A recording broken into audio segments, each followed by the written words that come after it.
Hello, dear participants, organizers, and speakers. Welcome to this webinar regarding smart economy in smart cities in mySMARTLife, which is a smart city project funded by the European Union, as you can see the sign below on the slide. My name is Mathieu Grosjean, and I work in Stuttgart within Steinbeiß Europa Zentrum, which is leader of the work package 8 regarding communication, dissemination, and exploitation for mySMARTLife. We muted your microphone to prevent from having perturbation during the webinar, but if you have any question, please write it in the everyone's chat box.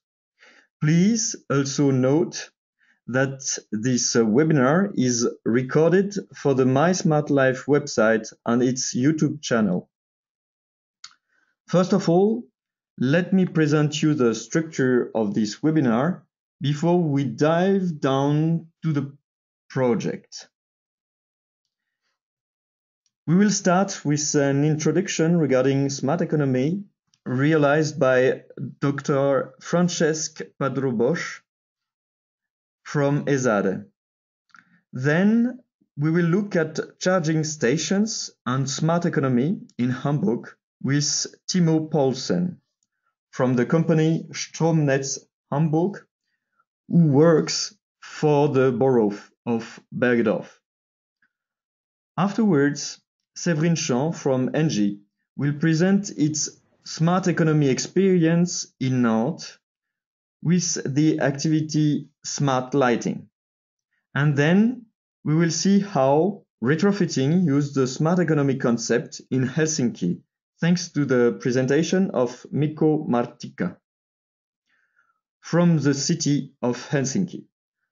After each presentation of the activities implemented in the cities, Carles Cervera Gomes from ESADE will present their findings related to the value stream mapping and city model canvas tools that they used. At last, we will answer your questions and welcome your comments. But first of all, what is smart economy? Please, Francesc, the floor is yours.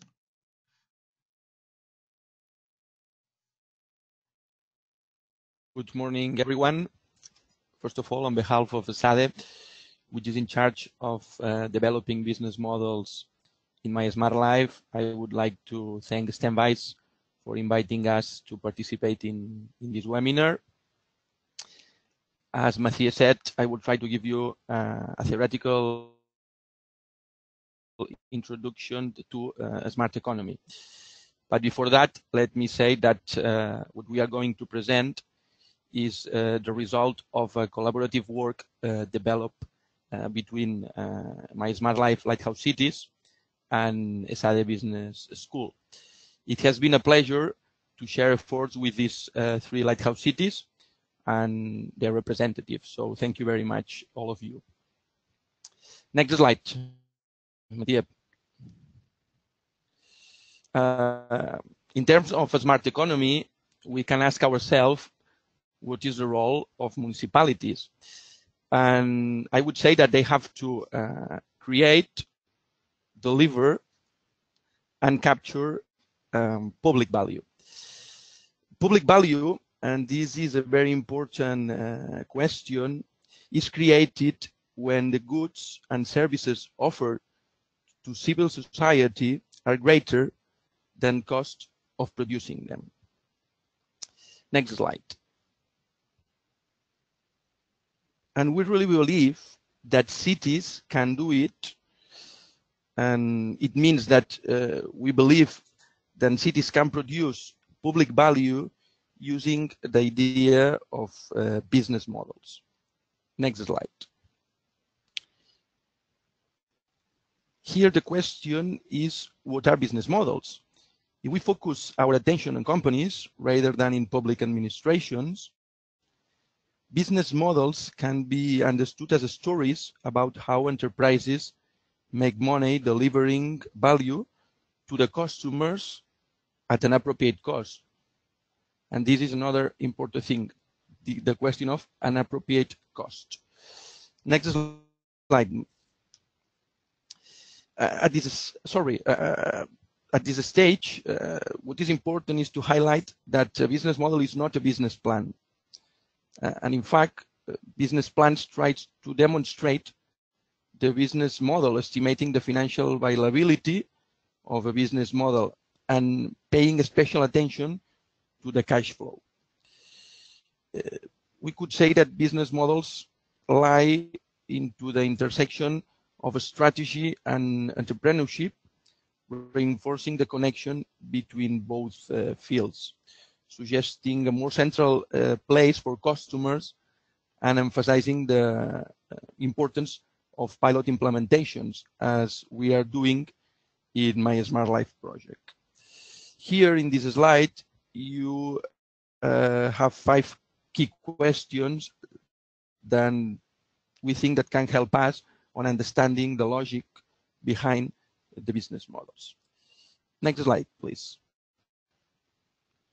But what is clear, and I think that all of us will be agree, is that cities are not like firms. So the question is, why do they need business models?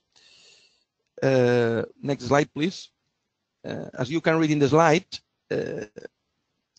we think that cities need business models because it explains how municipalities can organize their resources and activities to create and deliver public value, again, this word, public value, for their citizens in a way, and this is another important thing, that is socially, economically, and environmentally sustainable.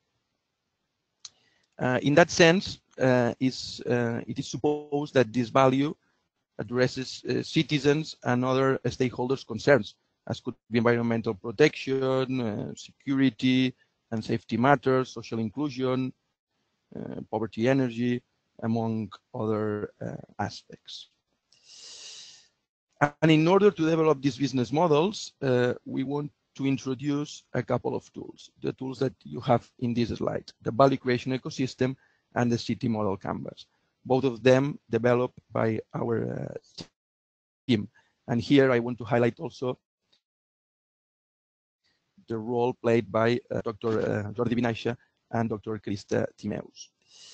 The value creation ecosystem is a graphical tool that helps us, or that allows us to understand the value chain of public services and the relations established among the different actors participating on that process. And just to explain the idea of the value creation ecosystem, here you have a single relation among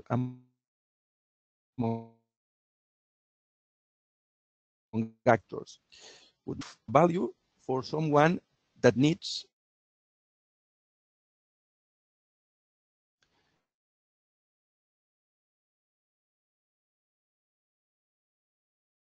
this value. The example could be done with money or with other type of value. And this payment is the value that the first company can capture. In this slide, we see the whole picture. And thanks to this whole picture, we get a scheme like this, where you can see per each actor the value created in blue, and also the value captured in red. And we also see the final user, who is the net receiver of the value. Next, regarding the CMC, or City Model Canvas, let me say that this is a critical tool that allows us to visualize from a holistic point of view based on business model canvas, which was developed by Stowalder in order to analyze private companies. Next slide, please. This new canvas, here you have the main framework, has been developed thinking on public entities, and especially thinking on municipalities. And it is composed, as you can see here, by 14 blocks. The central element of this tool is the value proposition, where cities have to, and this is important, the problem that they want to solve. But the most important difference between this new canvas and the traditional one is that the sustainability of the model is based on the triple bottom line. And what does it mean? It means that the city's business model go beyond the traditional approach, which is just based on financial sustainability of the service. And why? Because here we assess the sustainability from a holistic point of view, analyzing the social benefits and risk and the environmental benefits and cost, and in the lower part of our framework. Of course, we also analyze the financial sustainability. Moreover, we think that it's important to highlight other important differences with the business model canvas. In fact, in the right side of the canvas, we have changed the customer's concept by beneficiaries, and the channel and customer relationship by deployment and buy-in and support, leaving the left side of the canvas as the original one. Here you have the definition of each block. I think that it's unnecessary to review each definition, but if you have any question, please feel free to ask me whatever you want at the end of the presentation. Now, as Mathieu said, we are going to see 3 different examples in order to understand how we can implement these tools in real projects. So I pass the floor to Mathieu or to Timo Poulsen. Thank you very much for your attention. Thank you, Carles. Now, please, Timo, for the presentation of changing infrastructure in the city of Hamburg and the relation with smart economy.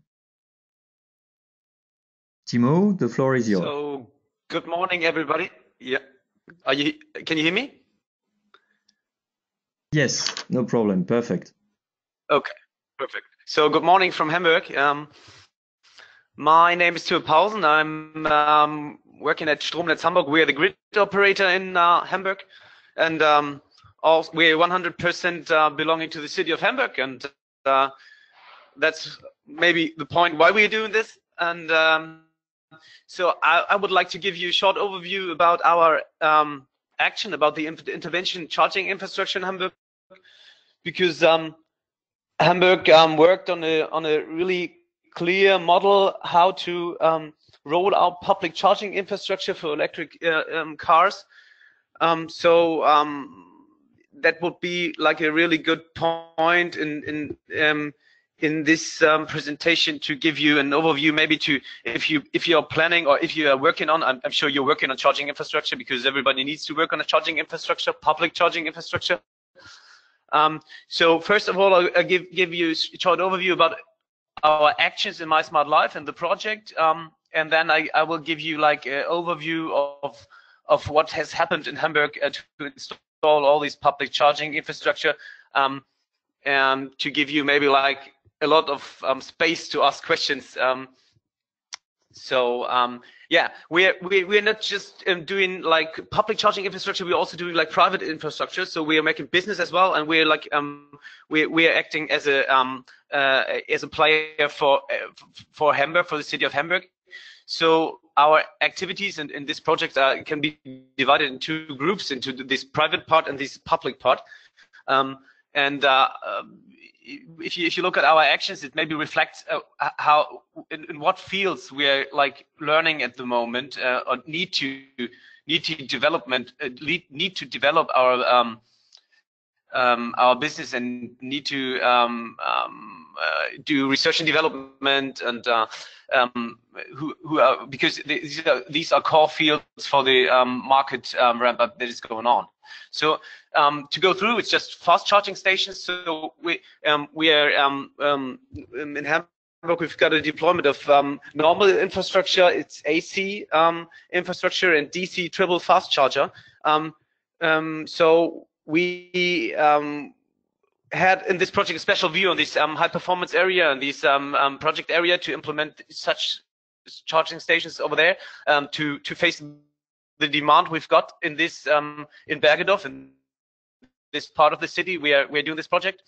So it's quite interesting because it's not in the city center. It's like a bit outside, so it's not as easy as we thought. So we're doing intermodal concept in Hamburg. We got Switch. It's an intermodal sharing spot. We are going to electrify all the these intermodal spots. We got car sharing companies using these spots next to public transport knots to have a model split, to have a like really low barrier to switch from electric vehicle to the public transport systems or to cars.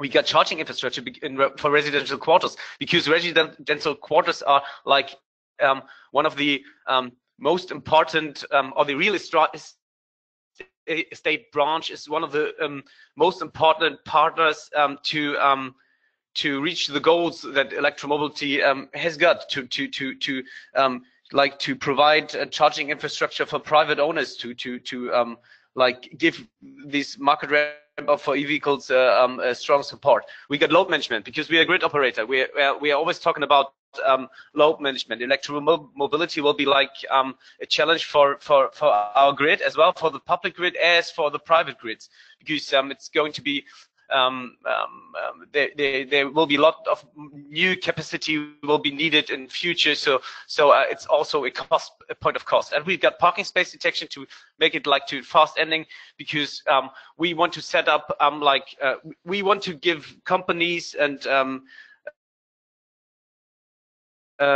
private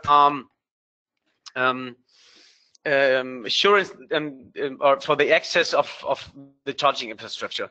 There are so many people living in Hamburg who do not have a private parking space, so they cannot install charging infrastructure. That it's only used by them. So they need to have like a charging infrastructure that maybe could be reserved or something. Or and that is the first step to that is the parking space detection. You have to know if there's like another car parking on this parking lot, so nobody can charge there.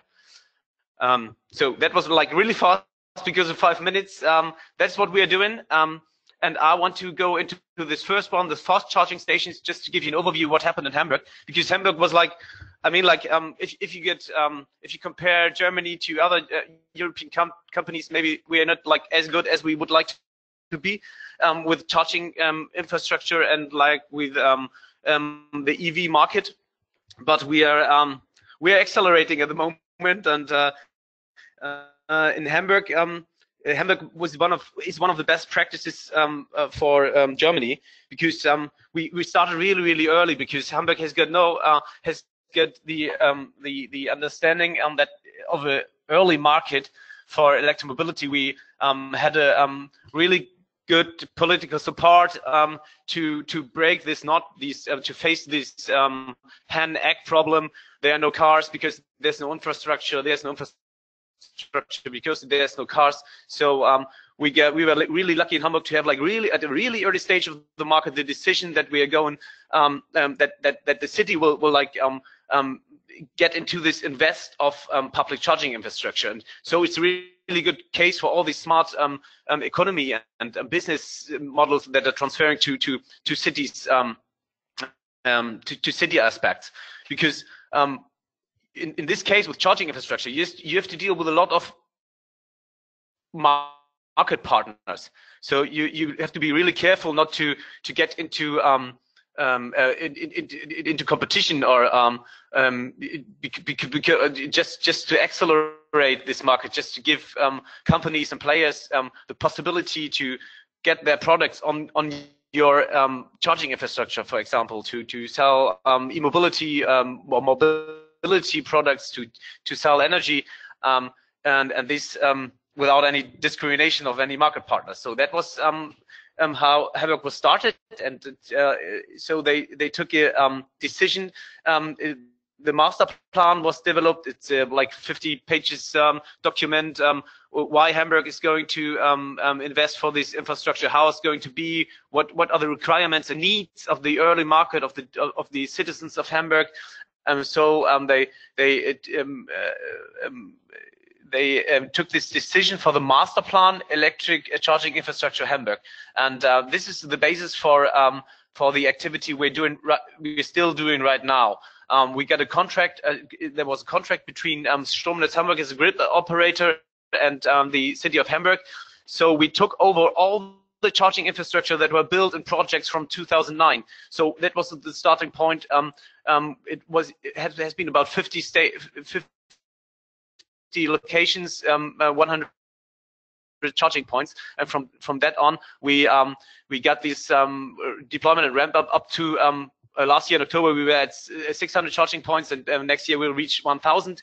And it's on this way we also had like an investment and funding bank of Hamburg, who was there to give funding to third-party operators who are willing to fulfill the requirements for charging infrastructure of Hamburg, so they can that they can be integrated in this public charging net that exists. That is like the requirements are that they have to be intelligent, and that they have to use green energy, for example, and that they has to be discrimination free for the users, and this maybe are the key facts. So we're now talking about how we are going to go on. I think we will have another stage from this 1,000 to 1,000, I don't know, but that's what we are talking about, because at some point in the future the city has to step back to let the market take over. That's the tipping point, and that's really interesting and exciting when this is going to be. So thank you for this short overview. Thank you, Timo. And now I will pass the floor to Carles Cervera. Carles, the floor is yours. Thank you, Mati, and thank you, Timo, for your presentation. My name is Carlos Cervera from MESADE, and I will do a quick overview of the value creation ecosystem and the city model canvas of Hamburg. For the case of the value creation ecosystem, just remember, as Frances, my colleague, has said, that this shows the value chain of the business model and the relation and exchange between stakeholders. Well, the question is how it works, the value creation ecosystem for charging infrastructure in Hamburg. As we can see in the picture, the project owner of the interventions is the municipality, the city of Hamburg, who spend municipal budget and offer public space for the charging infrastructure. Here, it is important to remark that part of this budget comes from the EU mySMARTLife project in concept of grant, and like Timo has said, other types of fundings too. Looking at the screen, at the right side of the municipality, there is a Stromnetz, a public company owned by the city of Hamburg. In this case, as Timo has said, Stromberg is who does the management of the charging station infrastructure. In some sense, Stromberg acts as a charging provider operator. What is a charging provider operator, or CPO? A CPO has the role of managing, operating and maintaining charging stations in order to supply charging services to electrical vehicles. Going on from the supply side of the value chain, Stromnetz Hamburg interacts with different suppliers, as we can see, such as charging station manufacturers, energy suppliers, or the electromobility providers, or what is the same, we call EMPs. The electromobility providers, or EMPs, is a key stakeholder in the value chain in order to scale up the electromobility ecosystem in Hamburg. And EMP is who has the contract relation with the EV owners. In this sense, Stromnetz offered them the physical space to charge electrical vehicles and send to the EMPs customer information. That means basically charging data. The EMPs need this information, this charging data, in order to charge the EV owners. Finally, from the market side, obviously, we have the EV owners who charge at public stations and also receive some advantages from the municipality for having or using an electrical vehicle. These advantages can be free parking or tax advantages and moreover. Next slide, Mathieu, please. Well, as Francesc has mentioned and introduced, the second business tool is the City Model Canvas, or CMC. And in this case, shows the business model for the charging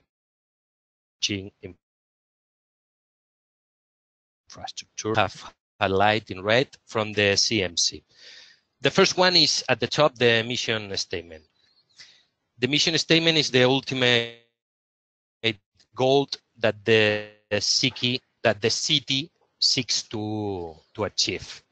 As we can observe at the top of the table, the mission focus in reducing pollution, improving air quality, and so improving the urban healthiness in the city of Hamburg.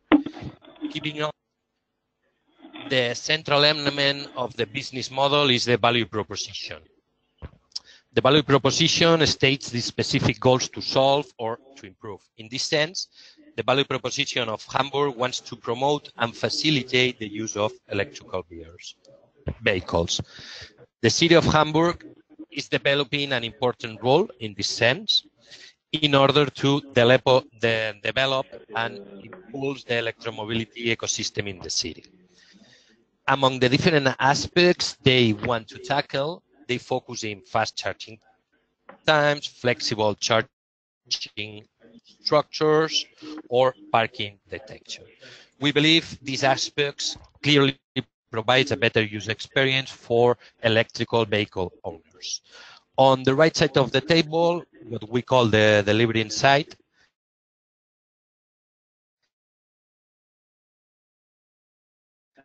Hamburg identified these beneficiaries are those who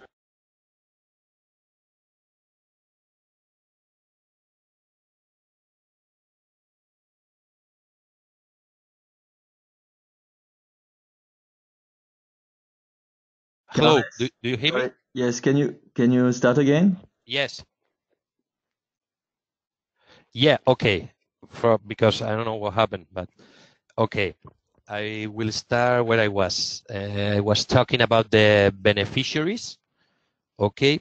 In that sense, on the right side of the table, as we can observe, we can identify different beneficiaries, citizens, EV owners, and also two important stakeholders from the supply side, the EMPs and the CPOs that we have been talking about.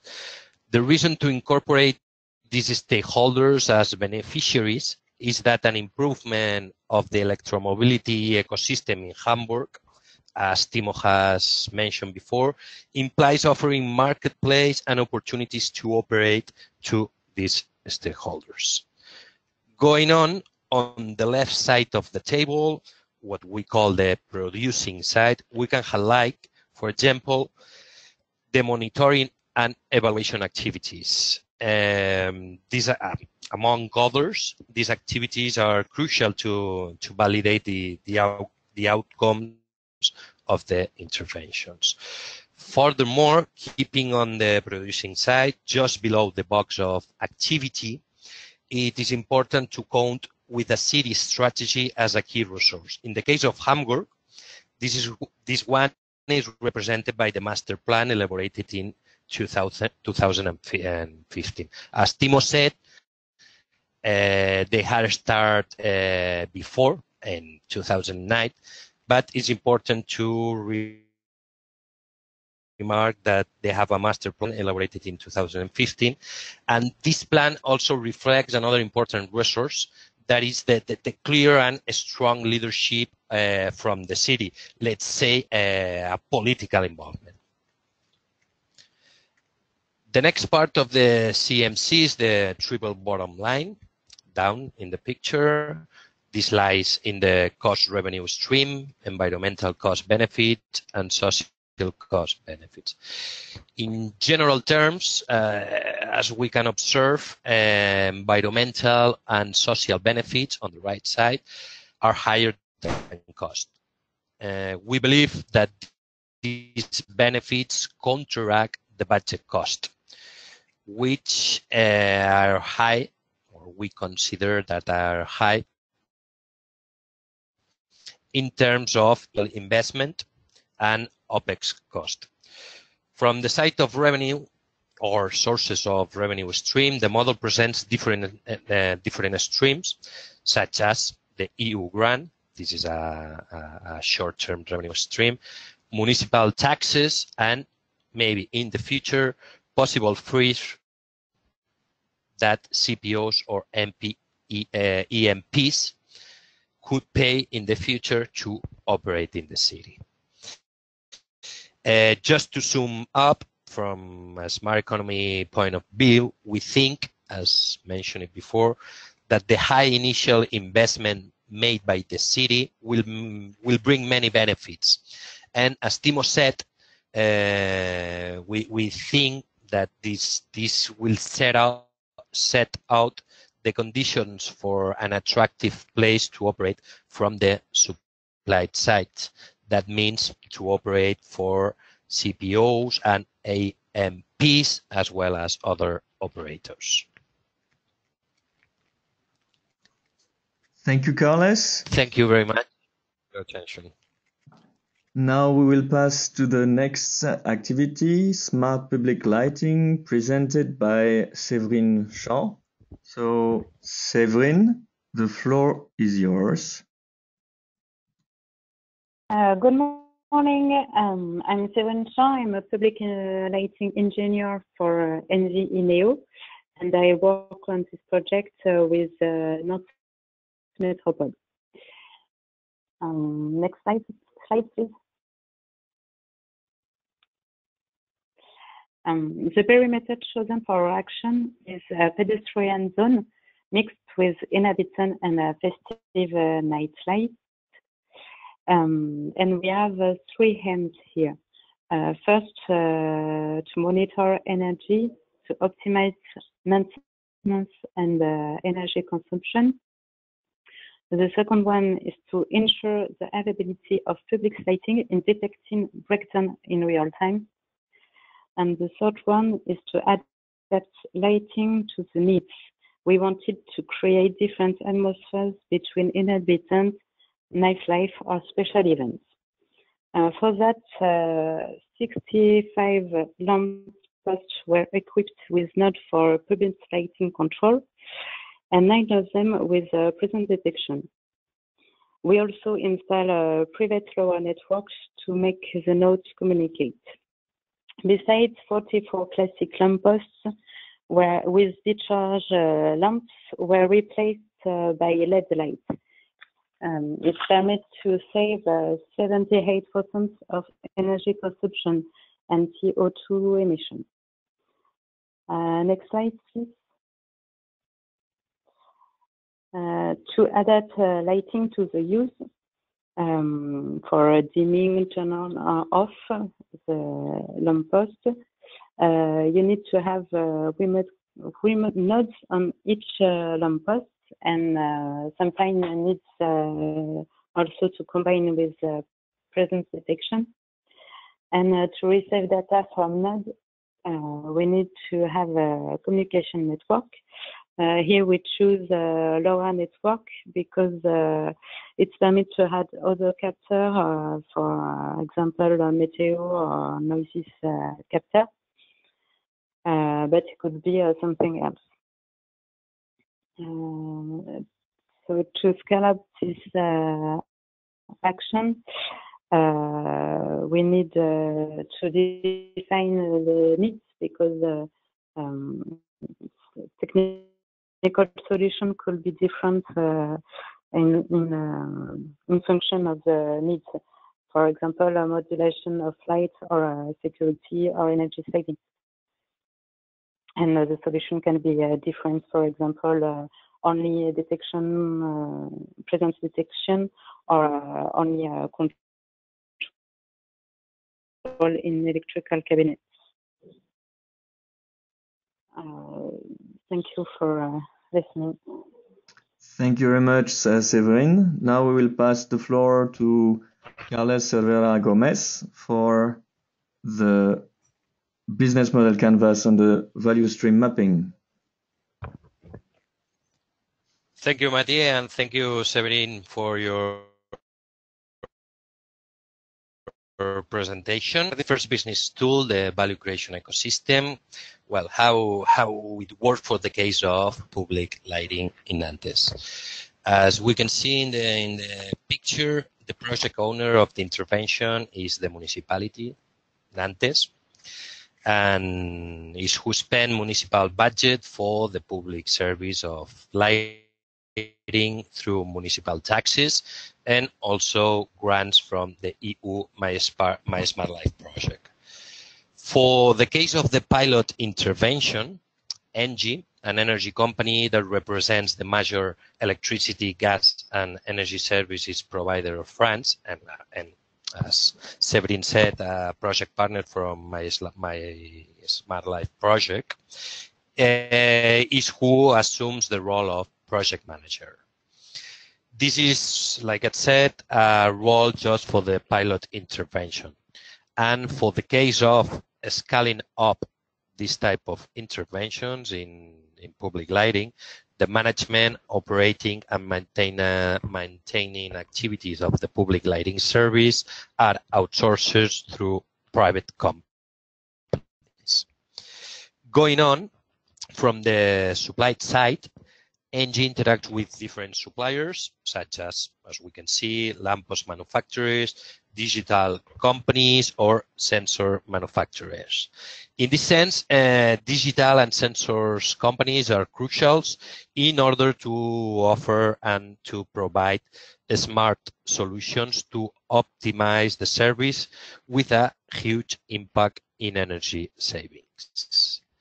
Finally, from the market sides, we have the citizens who benefit from an optimized public service, but also they benefit from other aspects such as security and safety matters, or even attractiveness of public space. Next slide, Mathieu. Okay, jumping to the second tool, the CMC, there are some important aspects to be considered. The first one is the mission statement.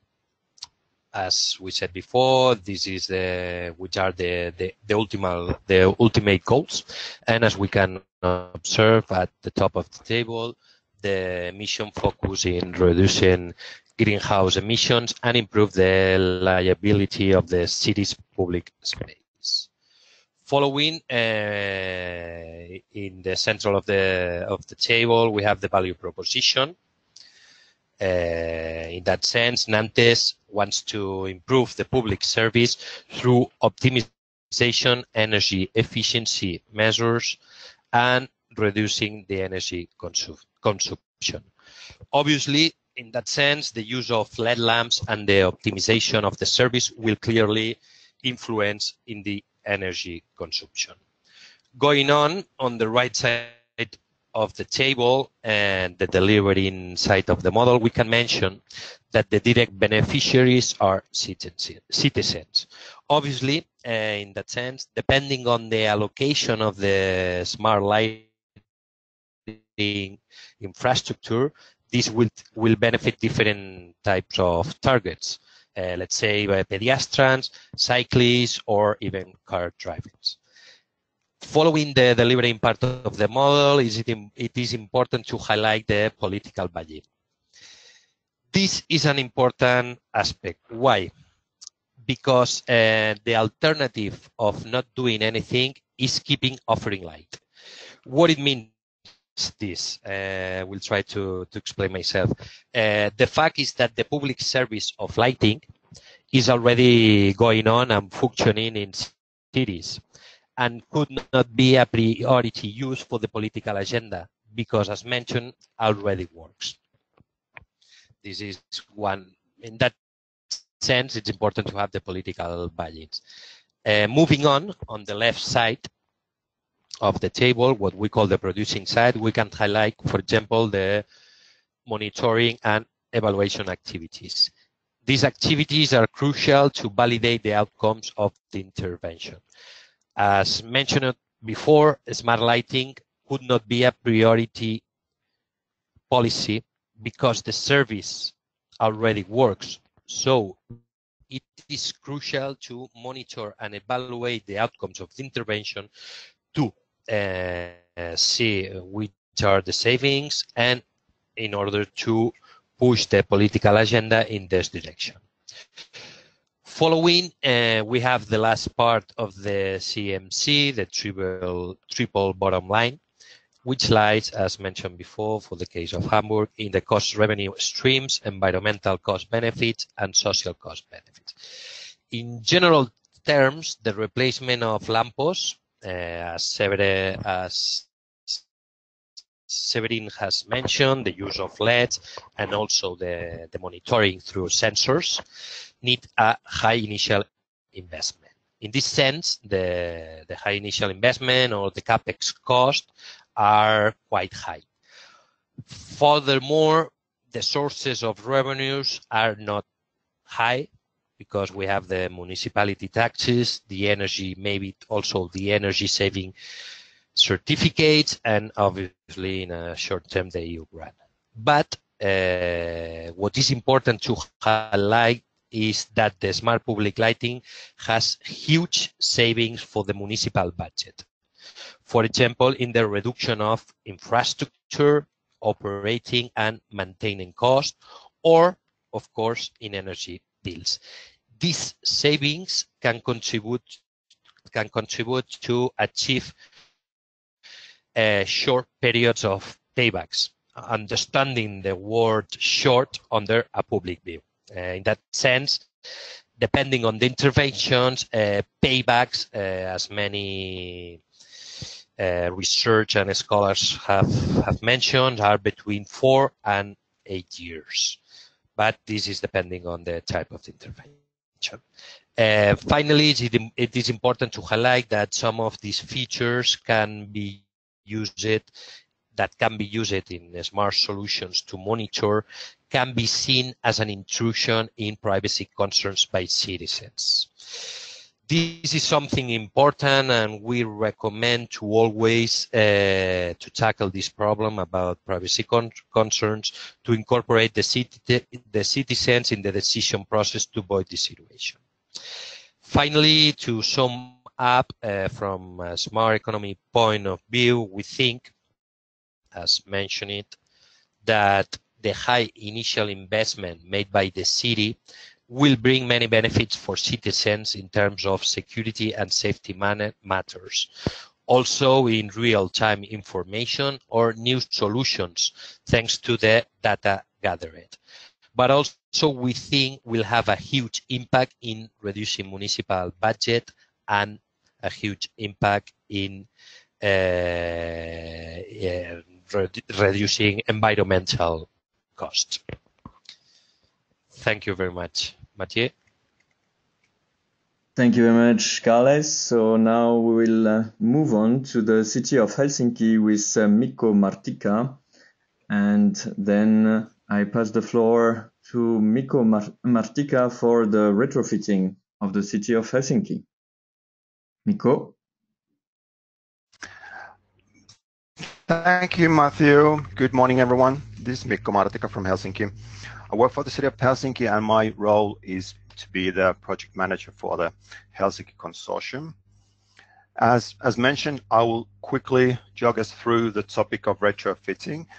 Just to highlight on the first slide is the topic so that we have two different target areas. One of them is privately owned residential buildings. This is the place called Merihaka.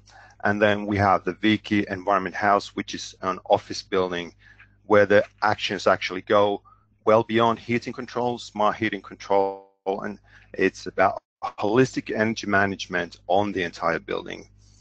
The technical implementations you see here, and on this particular case, we will concentrate on Merihaka, so we will talk about the smart heating control. Just to show you the picture here is the local housing associations, energy experts, and the companies who we're working together with, because this really links, as you see in the second slide, back to the first webinar topic, which was citizen engagement. And really, this is just a quick run through of the Merihaka focus of examples of activities as well as associated beneficiaries that are concerned here. There's also, just to pinpoint a few, is open data, ones that are linked third parties with us. One of them is the HSY, Helsinki Regional Environment Services, that provide a lot for, on top of the 3D Energy and Climate Atlas, they have energy experts linked to the topic of energy advising, as well as online services for roof heat loss, detailed climate atlas, etc. And there are lots of others. So this is just to give you an outline of how many activities and how many actions within mySMART.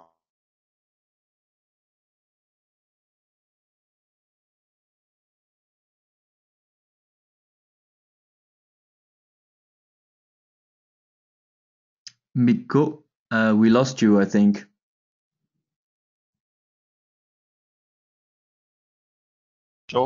So the Energy Renaissance Program and the Carbon Neutral Helsinki 2035 Action Plan was approved just yesterday. So there is a strong commitment from the city. Regarding the key aspects, it is really about familiarization of the topics to the customer. So at the moment, when a lot of companies, a lot of cities are taking first steps in smart services, some more developed, some still in development, it has to be connected to practical perspectives to gain acceptance and approval. So getting to know what is done, why it is done, and how it is done. What is the impact on my daily life is the question from the customer, being the resident and ultimately the decision maker, whether they take the service into action or not. So it's about constructing a one holistic process, one service attitude for a one service package. And so that it's easy for the customer.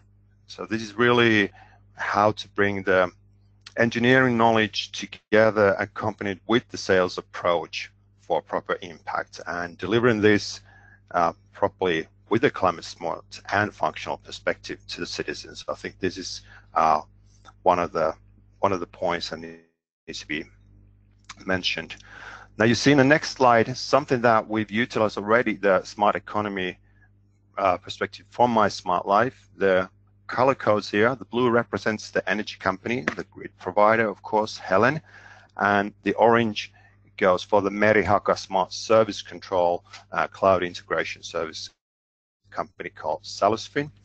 And we've done a SWOT analysis on this particular case for the smart heating control, and it was a very interesting discussion, still ongoing, of course. And just to quickly sum up, is that the challenges are unwillingness, whether their drivers are strong enough. But then again, strengths and opportunities are in finance, safety, climate awareness, and also from the business perspective on large institutional customers such as social or student housing. So really the main point on business development perspective here was effective customer feedback as well as argumentation on individual as well as climate benefit level, and also other related initiatives to activate people and motivate them. Now, final quick touch on retrofitting scaling up. We had a couple of questions in mind, and really to tackle the first two is that, of course, retrofitting has different focus points depending on local conditions. So we need cohesion, we need tailored solution and practical perspective, and match services accordingly. We're also doing a lot of these additionally in mySMARTLife. Supportive funding through energy service companies is a key here because there's a very minor national financial support at the moment. We're doing excessive study and engaging the locals. Also something to mention from the energy company Helen, they're doing very active work. The local energy company Helen is now opening the grid for two-way activity, and this is also done in a couple of other cities in Finland that have done that for some time already. So seems to be working well. We look forward to scaling up this in the city of Helsinki and in other regions as well. So as Helsinki, we are also learning, and this is what these networks are all about. So we look forward to continuation with all of you. Thank you. Thank you, Mikko. Now we will pass the floor to Carles for the presentation of the business tools related to smart economy and Helsinki. Carles, the floor is yours. Thank you, Mathieu, and thank you, Mikko, for your presentation. Well, the first business tool, the value creation ecosystem, how it works for the case of retrofitting, residential retrofitting in Helsinki. As we can see in the picture, the project owner of the interventions is the municipality, the city of Helsinki, and as well as the other city lighthouse interventions commented before, Helsinki received EU grants through mySMARTLife project. For the case of the pilot intervention and representing the supply side, the municipality works with many, as Mikko has said, with many SMARTLife project partners. We have Helen, as Mikko said, an energy company owned by the city, the Technical Research Center of Finlandia, VTT, and Salusfin. These partners participate in the project through the developing of business models and also innovation aspects. Also, Salusfin and another partner, Fordec, offer digital services. For the case of the what we call the scale up of the intervention in retrofitting, as we can see at the right side of the picture, the municipality comes with retrofitting specialists to do the retrofitting programs, works for the owners. From the market side, we have the citizens, let's say the owners and tenants from these apartments and buildings who benefits from all retrofitting smart solutions focused in energy performance. Mathieu, next slide. The second business tool is the city model canvas, and this, as we can see, this shows the business model for private residential retrofitting. Some important aspects to be considered. As for the other case, the first one is to talk about the mission statement. As we can observe in the top of the picture, the mission focuses in reducing greenhouse emissions from buildings, improving their energy performance. At the center of the table, we have the value proposition. The value proposition, in this sense, highlights the improvement in energy efficiency, the reduction of energy consumption, and the household energy bills. Here, it is important to mention that the target of the interventions are existing apartments built in the 60s and 80s. As you know, in general terms, buildings from these years are highly energy consuming and this is one of the reasons that is the main target in the retrofitting policies from the European Commission and also for the municipalities. On the right side of the table, the delivering part of the model, we have the direct beneficiaries. In this case, we have owners and tenants from these apartments and buildings. Concretely, for the pilot intervention, the action will reach 167 apartments. In this sense, it is important to mention, as Mikko has said, the owner's engagement. As many institutions and scholars mention, and as we know, one of the problems of the residential private retrofitting and what we consider the bottleneck of the intervention is the engagement of owners and tenants. For this reason, we have highlighted owners in the producing side of the business model as key stakeholders. As we can see in the part of the pictures as key partnership, owners are also in this side. In that sense, Helsinki, and this is really important, and Mikko has talked about it, has done a strategy approach called 4P, public-private people partnership. This approach incorporates the owners in the whole process of decision-making to achieve the retrofitting intervention and also to have their engagement. Finally, on the bottom of the picture, there's the triple bottom line where we can see cost revenue streams, environmental cost benefits, and social cost benefits. In general terms, the energy performance measures have a huge impact for the city. Regarding budget cost, the municipality does not have, in this case, in this intervention, does not have significant cost because the owners are who pay for the retrofitting intervention.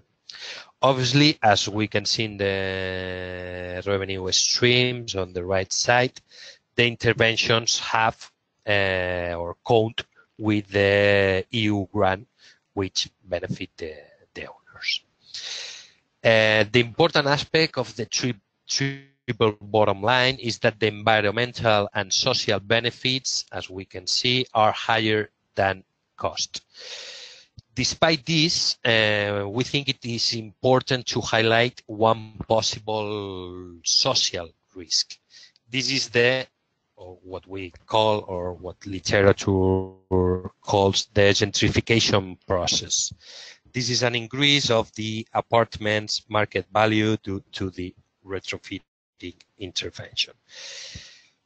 Possibly, this process will not take place for the intervention area, but we believe that has to be in the city's agenda as an effect to control when scaling up this type of intervention in the whole city. Finally, to sum up, from a smart economy point of view, we have been mentioning that the involvement of owners in the whole project is a key aspect for the successful of an intervention. Also, for the case of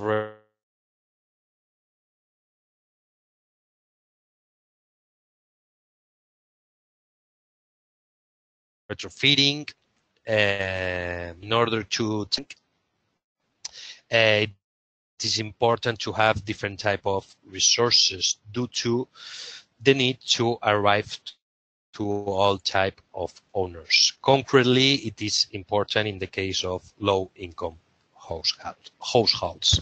In that reason, it is important to finance and find funding this type of household to achieve the retrofitting rates. Thank you very much. Thank you very much, Carles. And now we'll pass to the time for discussion on questions. I will just take this opportunity to invite you to register on mySMARTLife website to be informed about the project and its progress, and just also to inform that in February will take place the next webinar on capacity building. So you will receive very soon a date, and we will be very happy to receive you on the next webinar. So yes, now time for the questions. So this is also time for you to take the floor. I will give you the possibility to answer or to ask your questions if you want. Now it is the time.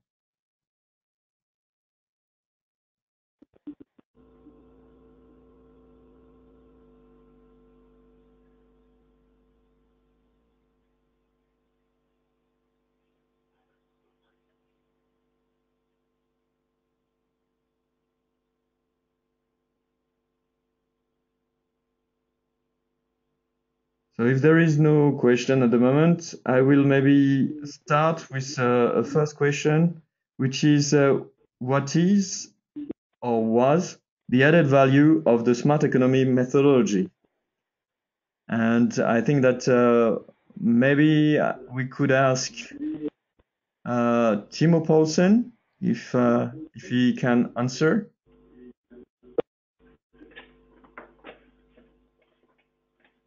Yes, sure. I mean, like it's always good to have like a method and a strong structure in analyzing things and to get an extract of the results.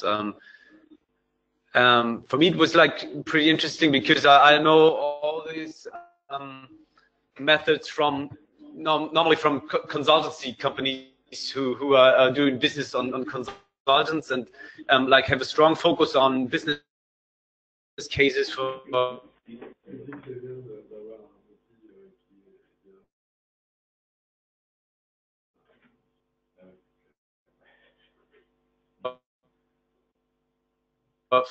companies, and these used was like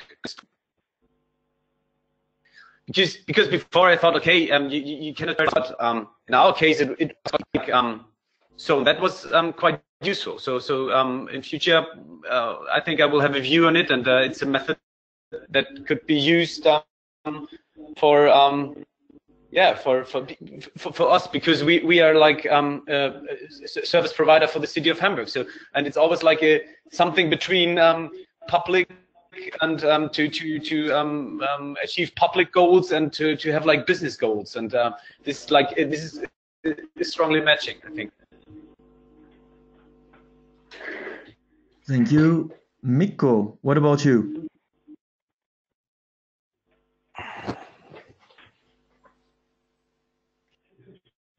Okay, thank you, Matthew. Yes, added value on the smart economy methodology. I do think this has been practically useful for us as well. This was one example we showed on retrofitting, but we're doing the same work on, for example, public lights, which are being changed to fully LED. Is 86,000 units of them, and it's being done, as in the case of Nantes, with private contracts. But anyway, as a whole, for the business methodology, it does provide a holistic approach and a solid framework, and also distinguishes a clear role in facilitation of the city for the measures, and really showing the distinguished interdependencies. For the case of heat demand response, it is very relevant on competitiveness, local expertise, self-sufficiency, and of course, not to forget the climate benefits. So I do see the advantages. As Timo mentioned,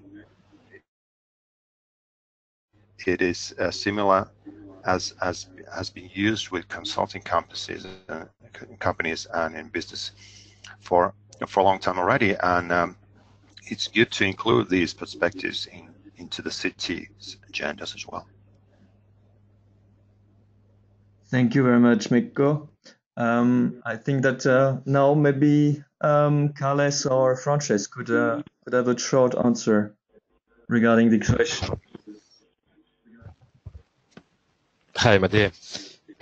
Well, from our side, well, we believe that both tools, those that we have been using, and we have presented, the value creation ecosystem and the city model canvas, they represent like the starting point to draw a business model. We consider that these tools are easy to understand, quite friendly to get inside the business models, and we believe that they are really helpful for different reasons.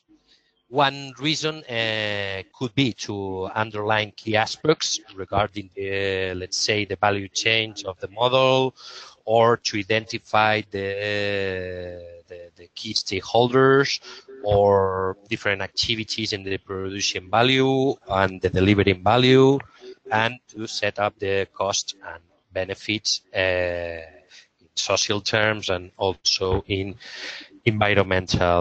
social terms and environmental terms. Also, from our side, we consider that it is really helpful to compare between same interventions in different contexts. In this sense, for example, if we put the example of Hamburg regarding charging structure, somebody from other city, or let's say a policymaker or a technician, can clearly see that if they want to create an electromobility ecosystem in their cities, they need a city roadmap strategy, or also a strong politicians involvement among other things. And this is really easy to see using the city model canvas. Or we can put another example for the case of Helsinki. We have been talking about the 4P strategy approach in order to get involved the citizens in the whole process. Or let's say another important thing, or a key resource that Helsinki has, it's carbon neutral Helsinki 2035 action plan. And also a key resource that they have is the 3 model systems, where you can see or citizens can see the energy savings. These are just quick examples, but in order to compare or to take a look, you can see in a quite friendly way and easy what is doing every city in each intervention. Obviously, and we would like to remark this, these business tools are for the business models are not the, as Frances said at the beginning, are not the business plans, but they offer and they can structure the idea of a business or of an intervention. Thank you very much, Carles. So maybe now with this time, some questions have been thought by some of the participants. Please do not hesitate. It's your turn.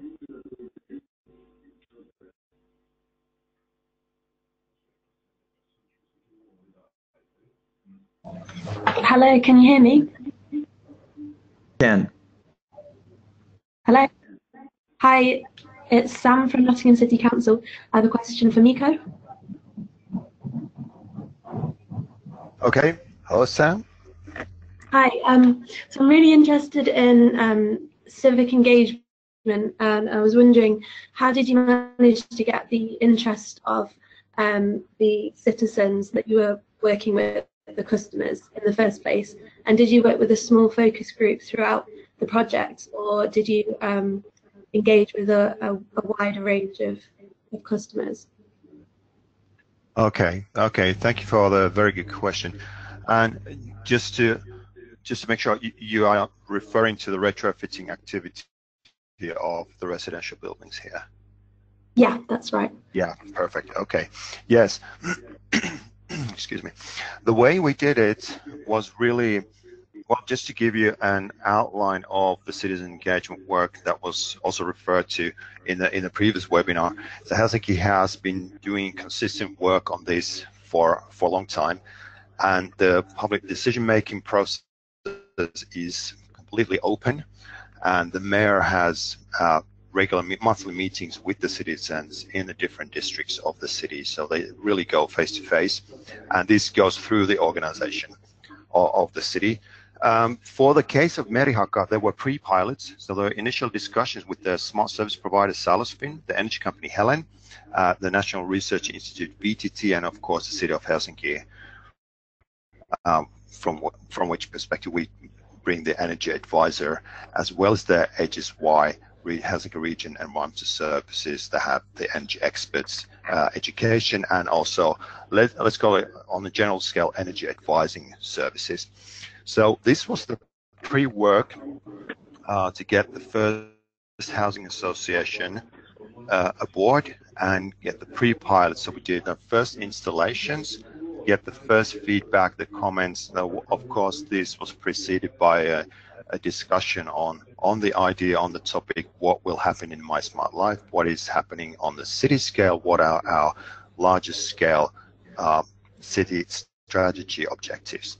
And if you remember from the second slide that referred to retrofitting related activities, there is a living lab topic that was mentioned. Living lab, so to say, as a topic, is just to try.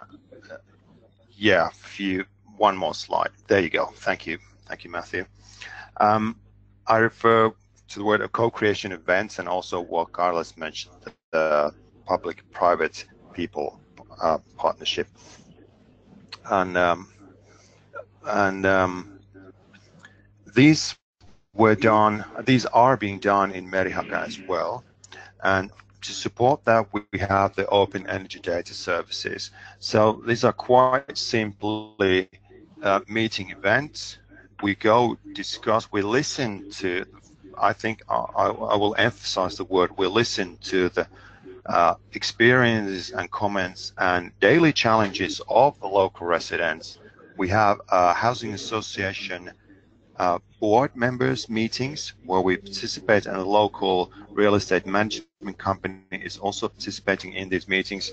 So we bring some perspectives, we get their ideas, and we adjust the program accordingly. And what you see here on the district level studies, the final point, a bullet point, the energy renaissance, so-called working title for the energy retrofits for the whole city scale in the buildings, is a key aspect in this perspective, because we're doing a lot of engagement work that goes across the disciplines, so it doesn't restrict to one energy target or one climate target, but it's about the local surroundings, what are really the daily challenges, anything that might come up, and what the interests are. And then we do the workshops. We have cascading workshops as part of work package 1 that are adjusted according to the local needs, and really what are the focus points, and what are their topics, what they want to discuss. And this is continuous work. Eventually, as mentioned, it's in the Carbon Neutral Helsinki Action Plan, it's in city strategy, it is a global commitment to sustainable energy and climate action plan through Covenant and Mayors. So it's a combination of all these. We need every stakeholder, we need every partner in this process, and we're happy to have them on board.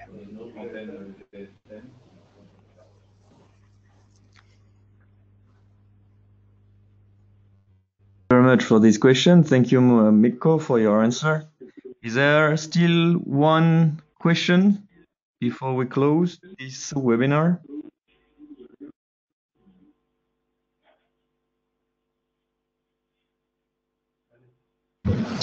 Hello, it's John Ree from Nottingham City Council. Can you hear me? Hello, John. Yes, we can hear you. Hello. Thank you. I just wanted to follow up on Sam's question and that really interesting answer you gave about the different levels of engagement and also the impact on different levels of strategy. But I just wanted to ask maybe a practical question, which was, what do you think have been or has been the most important lesson from engaging with households, with engaging with individual householders, that you would pass on to others, something that you would do in future or that you would do differently as a result of your engagement work? Was there anything in particular that you learned? Okay, thank you. Thank you for the good question again. Yes, we have some lessons learned also from a previous project called Climate Street. If you Google Climate Street, you'll find a couple of references from Amsterdam, Cologne, as well as Helsinki. And the previous two from Amsterdam and Cologne were done before the one in Helsinki. So we took the best parts of those, and we also expanded the concept, so to say, to include all the stakeholders of local residents and tenants, the local businesses, and the real estate management companies, as well as, of course, the solution providers for smart energy solutions and climate smart solutions. And really, the discussion was quite varied to start with, and this is what I want to highlight, because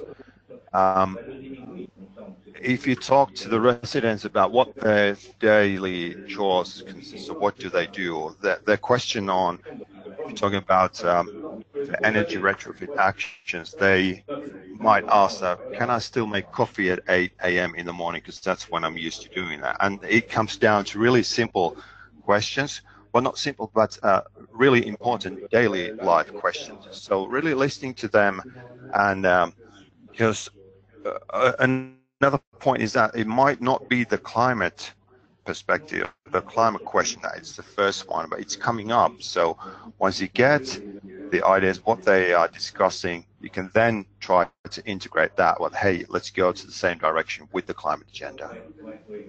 So I think it's the open discussion, having the locals and the citizens and the residents genuinely feel and have the ownership of the topic, what they're doing. This is done for their benefits, this is done for their well-being, and this is what we want to be a part of and facilitate the process to the best we can. Thank you very much, Mikko.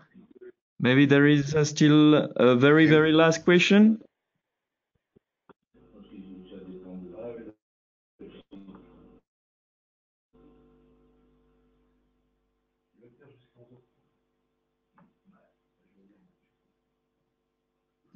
Then thank you very much to all of you for your participation.